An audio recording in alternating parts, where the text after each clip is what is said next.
এই যে বিশেষ দিনগুলোকে দিয়ে দেওয়া যে এই সময় স্নান করলেই পুণ্য হবে, এর কোনো শাস্ত্রীয় মানে এখানে একটু আমি বিরত করছি। তার কারণটা হচ্ছে সবথেকে বড়, যেগুলো আমাদের কানে বাজছে, যখন এই ক্রাউডটা, যখন এত সংখ্যক মানুষ সেই মুহূর্তে ব্যারিকেড ভাঙার প্রচেষ্টা করে, তারা এগিয়ে যাওয়ার চেষ্টা করে এই ত্রিবেণী সঙ্গমের দিকে, ঠিক সেই মুহূর্তে কিন্তু প্রশাসনের তরফ থেকে মাইকিং করা হয়েছে, তাদেরকে সচেতন করা হয়েছে। আখড়া পরিষদের যারা রয়েছেন তাদের জন্য আলাদা ব্যবস্থাপনা করা হয়েছে এবং যারা সাধারণ পূর্ণার্থী যারা গিয়েছেন তাদের জন্য আলাদা ব্যবস্থাপনা। তাহলে এই দুটো জায়গা এক হয়ে গেল কি করে? সর্বোপরি হঠাৎ করে বেশ কিছু মানুষ তারা আসেন এবং সেখানে রীতিমতন তারা সোচ্চার হন। প্রথম যারা ডুবকি লাগাবেন, অর্থাৎ প্রথম যারা পুণ্য স্নান সারবেন, তারাই নাকি পুণ্য লাভ করবেন, তারাই পুণ্য অর্জন করবেন। এই হিড়িকটা কি করে শুরু হলো? এই হিড়িকটা এক হতে পারে যে এই ধরনের একটা প্রচার হয়েছে, অথচ কুম্ভ স্নান ব্যাপারটা এখানেই প্রশ্ন, প্রচারটা কারা করলো? তাহলে কি বদনাম করবার কোনো ছক ছিল ঝন্টুবাবু? না, আমি প্রথমে বলি যে 1 বছরের কন্টিনিউয়াস গবেষণা, ৭৫০০ কোটি টাকা খরচা করা, তথাকথিত যোগী আদিত্যনাথের উত্তম প্রদেশ, নট উত্তরপ্রদেশ, এত বড় ক্রাউড ম্যানেজমেন্টের ঢক্কানিনাদ কোথায় গেল? তুমি খেয়াল করে দেখবে প্রশাসন জানতো না এমন নয়, তারা নিজেরা বলেছে 40 কোটি লোক আসবে, আমেরিকার চেয়ে তো বেশি লোক এখানে ঢুকবে, ইউরোপের চেয়ে বেশি লোক থাকবে। অর্থাৎ আমি জানি 6টা স্নানের চ্যানেলাইজ করার জন্য 19টা ঘাটের 3 ঘাট করা হয়েছে। সেই 19টা ঘাট থেকে হঠাৎ 3টা ঘাটে কি করে গ্যাদারিংটা হলো?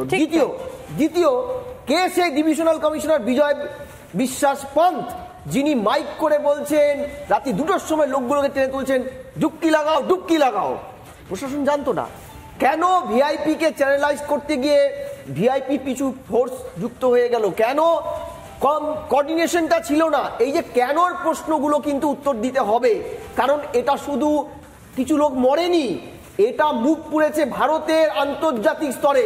মনে রাখবে, concert tourism, green tourism, blue tourism, যে ভারতবর্ষ এখন পৃথিবীতে দ্বিতীয় কাজাকিস্তানের পরেই, আমেরিকা চীন বহু কোষ দূরে 12.2 দ্বিতীয় পজিশনে। কালকে আমি তোমাদের চ্যানেলে বলছিলাম, এটা যখন প্রধানমন্ত্রীর দাবি, পুঁজির দাবি এটা, সেখানে গিয়ে একটা রাজ্যের মিসম্যানেজমেন্ট, আমি বলছি মিসম্যানেজমেন্ট ডিউ টু আমি হিন্দুত্বের মুখ হব, একা কাউকে ঘেঁচতে দেবো না, আমি সামনের নির্বাচনের অন্যতম মুখ হব, এই অ্যাম্বিশন করতে গিয়ে যখন ছেলে খেলা পর্যায়ে নামানো হলো, তাতে ভারতের যে ইকোনমির লসটা হলো, সেটার উত্তর তাকে দিতে হবে। দ্বিতীয়, তোমাকে আমি আরেকটা কথা বলছি, দেখো যে এই ঘটনাটা 17 ঘন্টা পরে প্রেস ব্রিফ দেওয়া হলো যে বডিগুলো যারা স্বজন হারিয়েছেন তারা কিভাবে ছড়িয়ে ছিটিয়ে ঘুরছে। কলকাতার কিছু পাবলিককে আমরা দেখছিলাম, ওনার পর্যটক, তারা বলছে আমরা জানতে পারছি না প্রশাসন কি করছে, ইভেন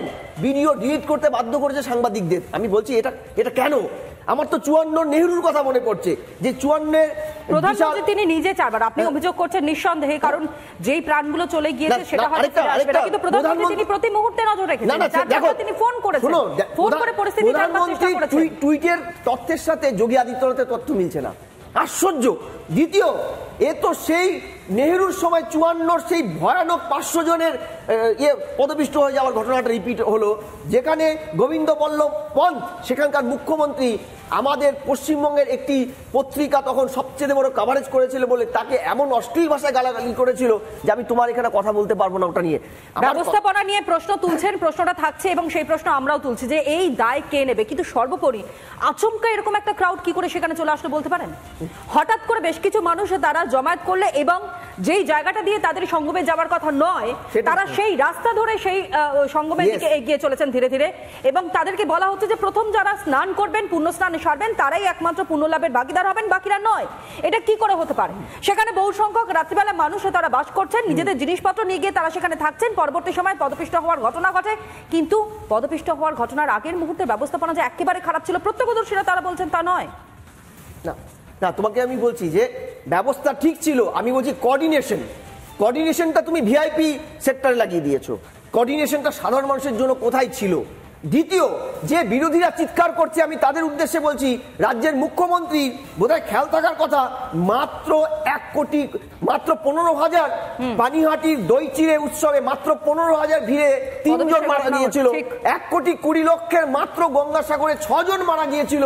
তখন এই রাজ্যের মুখ্যমন্ত্রী ডিনাইং মুডে এটাকে তথ্যকে সাপ্রেস করেছিল।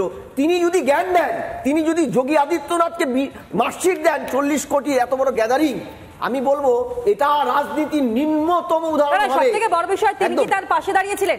অখিলেশ যাদব থেকে শুরু করে, রাহুল গান্ধী থেকে শুরু করে, মল্লিকার্জুন খাড়গে থেকে শুরু করে, আরো যারা তাবড় তাবড় নেতারা রয়েছেন, তারা কি পাশে দাঁড়িয়েছেন? তারা তো পাশে দাঁড়াননি। তারা রীতিমতো রাজনীতি করবার চেষ্টা করছেন। কেন? সামনে কি দিল্লি নির্বাচন রয়েছে, সেই কারণে জন্য মানুষবাবু একদম মানে এটার রাজনীতিকরণ হচ্ছে, কিন্তু আমাদের ভিড়টাও খেয়াল রাখতে হবে। আমি মানছি প্রশাসনের ব্যর্থতা চূড়ান্ত হবে, কিন্তু এটাও অস্বীকার করা নেই। আমি এই নিয়ে 3টে কুম্ভ দেখেছি, এটাতেও গিয়েছিলাম। সেটা হচ্ছে এবারের আয়োজন কিন্তু সব থেকে ভালো ছিল। 13 সালের যে মহাকুম্ভ হয়েছিল সেটাতে আমি দীর্ঘদিন ছিলাম, প্রায় 1 মাস ছিলাম। এবারের আয়োজন নিয়ে কোনো সন্দেহ নেই যে একটা বিপুল আয়োজন ছিল। আবার এবারে যে কিছু এই মৃত্যুর ঘটনা ত্রুটি হয়েছে সেটা নিয়েও সন্দেহ নেই, কিন্তু এটা নিয়ে রাজনীতিকরণ করা অত্যন্ত দুঃখজনক। কারণ সারা পৃথিবীর কাছে কিন্তু এবারে কুম্ভের মেসেজটা গেছে, সেইভাবে একটা হাইপ তোলা হয়েছিল, সেইভাবে প্রচার করা হয়েছিল। ভারতের মুখ, ভারতের আধ্যাত্মিকতা, ভারতের পরম্পরা, এই সমস্ত কিছু উজ্জ্বল হয়েছিল। এই একটা ঘটনায় সেটা কালিমালিপ্ত হয়েছে, এটা নিয়ে কোনো অস্বীকারের কোনো জায়গা নেই। কিন্তু এটা নিয়ে যেন ইনার পলিটিক্স না হয় যে এটার ব্যর্থতার দায় এর। ব্যর্থতার দায় আমাদের সবার। আমি বলছি আবার, প্রশাসনের বিচার বিভাগীয় তদন্তের নির্দেশ ইতিমধ্যে উত্তরপ্রদেশ সরকার অর্থাৎ যোগী সরকার তিনি দিয়েছেন, কিন্তু আমার কাছে প্রশ্ন যে কোথাও গিয়ে মনে হয় কি, মানে আমরা তো সাধারণ মানুষ, সুতরাং একেবারে সোজাসাপটা নজরেই আমরা দেখবার চেষ্টা করবো, কোথাও গিয়ে কি কোনো পরিকল্পনা, কোনো ছক করা হয়েছিল, নাকি সত্যি এটা একটা দুর্ঘটনা, একটা অঘটন মনে হয় মানুষবাবু? সেটা না, অঘটন বলেই মনে হয়, দুর্ঘটনা এখনো বলেই মনে হয়। এটার পিছনে কোনো চক্রান্ত আছে কিনা সেটা তদন্ত সাপেক্ষে বলা যাবে।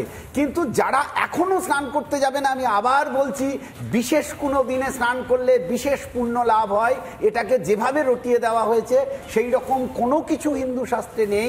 45 দিনের মধ্যে বিশেষ বিশেষ দিন সবসময়ই পড়বে, সেটা পঞ্চমীতে পড়বে, আবার একটা অমাবস্যা পড়বে যেদিন শেষ স্নান শিবরাত্রির সময়, সেই দিন স্নান করলে বেশি পুণ্য লাভ হবে, এই গুজবে কান দেবেন না। এই সময়কালে একেবারে স্পষ্ট বার্তা, কোনো রকম কোনো গুজবে কান দেবেন না। একেবারে শেষে যেহেতু আমরা চলে এসেছি আলোচনার, ঝন্টুবাবু আপনাকে দিয়ে শেষ করব। তবে এই রাজনীতি করবার কি খুব দরকার ছিল? মমতা বন্দ্যোপাধ্যায় থেকে শুরু করে ইন্ডিজোটের নেতারা যেভাবে তেড়ে ফুঁড়ে উঠেছেন, মানুষের হয়ে তারা কতটা কথা বলেছেন সেটা এখন বড় প্রশ্নের মধ্যে দাঁড়াচ্ছে। টার্গেট কিন্তু একেবারে ফুলফিল তারা করে নিয়েছেন। সামনে নির্বাচন, যে কারণের জন্য যোগী সরকারকে টার্গেট করতেই হবে। ডাবল ইঞ্জিন সরকার তারা চলতে, এটাই তো প্রশ্ন যে আজকে 89% অ্যাক্সিডেন্টটা হয়েছে পদপিষ্ট হয়ে, ঘটনাটা এই কংগ্রেসের সময় হয়েছে। পশ্চিমবঙ্গে একের পর এক সামান্য গ্যাদারিং এ পদপিষ্ট হয়ে মারা গেছে, তৃণমূল নেত্রী কোনো রকম দায়িত্ব নেননি।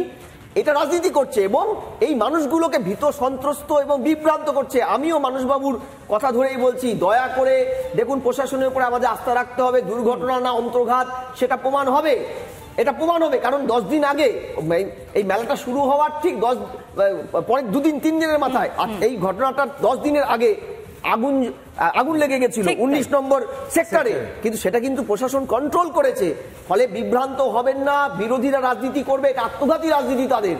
ফলে আপনারা যান এবং ওভাবে গ্যাদারিং এমন হচ্ছে যার একদমই, অর্থাৎ আমাদের সনাতনীদের জন্য সবথেকে বড় একটা উৎসব, সবথেকে বড় উৎসব, এবং গোটা বিশ্বের মানুষের নজর ছিল এই প্রয়াগরাজের দিকে, কুম্ভ মেলার দিকে। তার কারণ ওই যে শুরুতেই বলেছিলাম, 144টা বছরের অপেক্ষা আমাদের করতে হয়েছে। আবারও হয়তো 144টা বছরের অপেক্ষার পর সেই মহাযোগের সম্মুখীন হব আমরা, বা সেই মহাযোগের সাক্ষী থাকবো আমরা।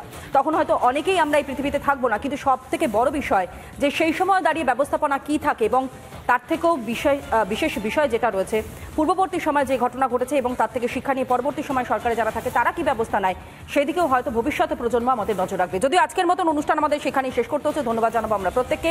তবে কোনো কিছু নিয়েই, অর্থাৎ এইরকম কোনো অঘটন বা এরকম মর্মান্তিক কোনো ঘটনা নিয়ে রাজনীতি না করাটাই হয়তো ভালো। আজকের মতন এখানেই আমাদের আলোচনা শেষ করতে হচ্ছে। ছোট্ট একটা বিরতি নিয়ে ফিরে আসছে এখন।